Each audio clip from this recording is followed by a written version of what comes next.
Hugh Green, in a word, devastation. One of the things I remember about Hugh was his great ability to keep blockers off his legs. You don't see too many players with that innate ability. And not a real big fellow, but he had quickness, and he was an excellent tackler. Natural strength. I don't think Hugh was much into weightlifting, but he had great biceps.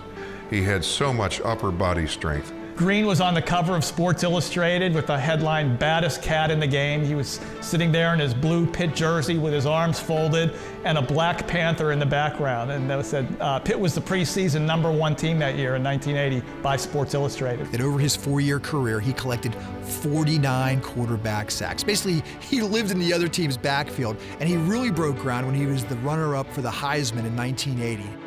His second-place finish was the highest for a purely defensive player. He got ripped off. He should have won the Heisman Trophy. There was no better college player in that senior year than Hugh Green.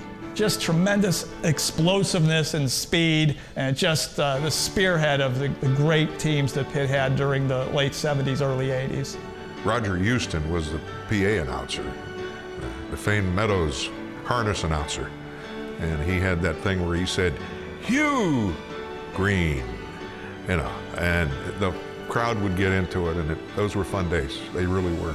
It's no coincidence that the most dominant defensive player in Pitt history played on some of the most dominant teams in Pitt football history.